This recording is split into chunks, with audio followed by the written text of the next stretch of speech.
बापू की आत्मकथा सत्य के प्रयोग के पिछले अध्याय में आपने सुना कि गांधी जी हिंदुस्तान वापसी की तैयारी कर चुके थे, परंतु मिस्टर केलनबैक को पासपोर्ट नहीं मिल पाया। इसका दोनों को ही बेहद अफसोस हुआ। बहरहाल यात्रा के दौरान ही गांधी जी की तबीयत में अच्छा सुधार हुआ। आखिरकार गांधी जी बम्बई पहुंचे, जहां गोखले ने गांधी जी के भव्य स्वागत की तैयारियां की हुई थीं। तो आइए इसी कड़ी में सुनते हैं महात्मा गांधी की आत्मकथा सत्य के प्रयोग से अध्याय वकालत के कुछ संस्मरण।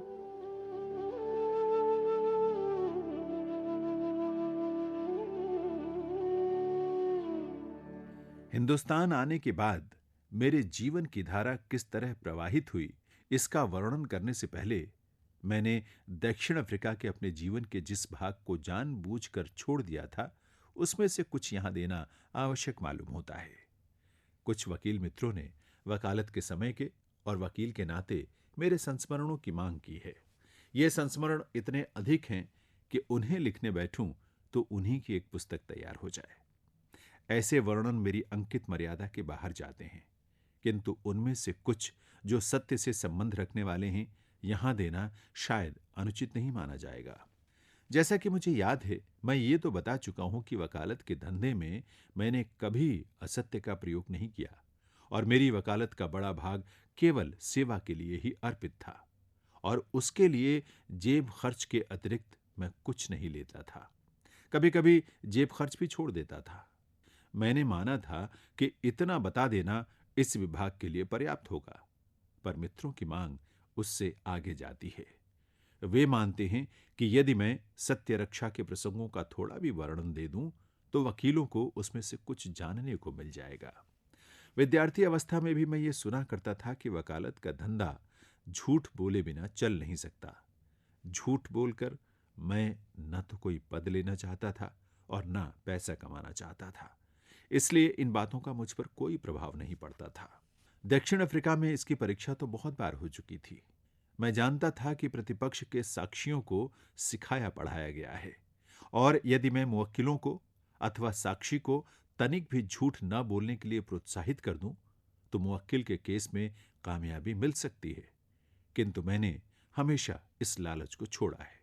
मुझे ऐसी एक घटना याद है कि जब मुवक्किल का मुकदमा जीतने के बाद मुझे ये शक हुआ कि मुवक्किल ने मुझे धोखा दिया है।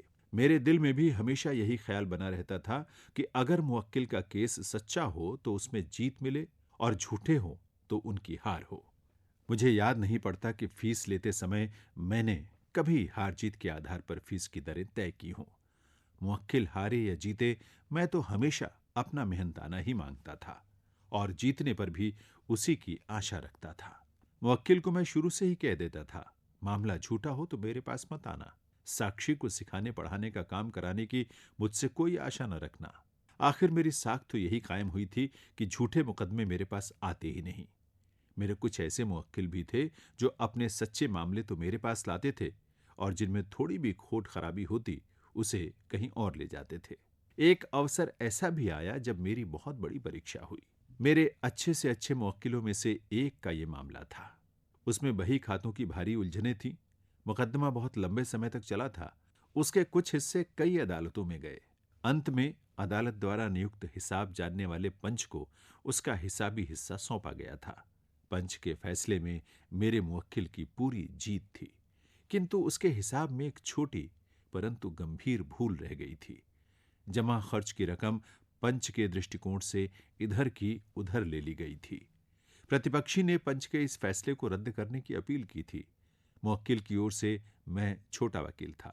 बड़े वकील ने पंच की भूल देखी थी, पर उनकी राय थी कि पंच की भूल कबूल करना मुवक्किल के लिए बंधन रूप नहीं है।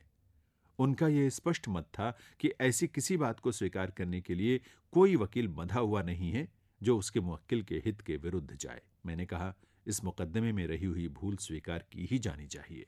बड़े वकील ने कहा, ऐसा होने पर इस बात का पूरा डर है कि अदालत सारे फैसले को ही रद्द कर दे और कोई होशियार वकील मुवक्किल को ऐसी जोखिम में नहीं डालेगा।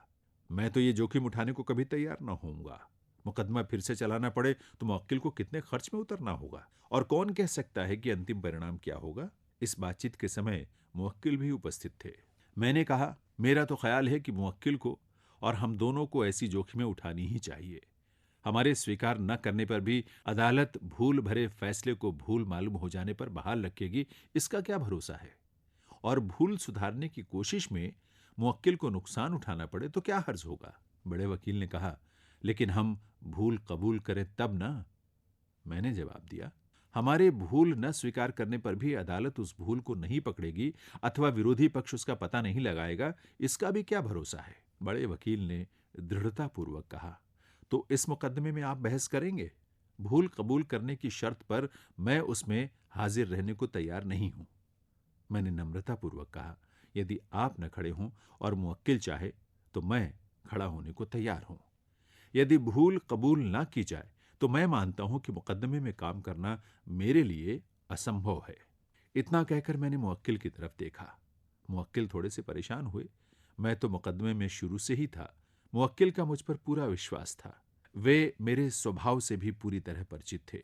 उन्होंने कहा, ठीक है, तो आप ही अदालत में पैरवी कीजिए, भूल कबूल कर लीजिए। भाग्य में हारना होगा तो हार जाएंगे। सच्चे का रखवाला राम तो है ही ना। मुझे खुशी हुई। मैंने दूसरे जवाब की आशा न रखी थी। बड़े वकील ने मुझे फिर चिताया। उन्हें मेरे हठ के लिए मुझ पर तरस आया, लेकिन उन्होंने मुझे धन्यवाद भी दिया। अदालत में क्या हुआ, इसकी चर्चा आगे होगी। अभी आप सुन रहे थे महात्मा गांधी की आत्मकथा सत्य के प्रयोग से अध्याय वकालत के कुछ संस्मरण। वाचन स्वर था जैनेन्द्र सिंह का। प्रस्तुतकर्ता निशा भारद्वाज।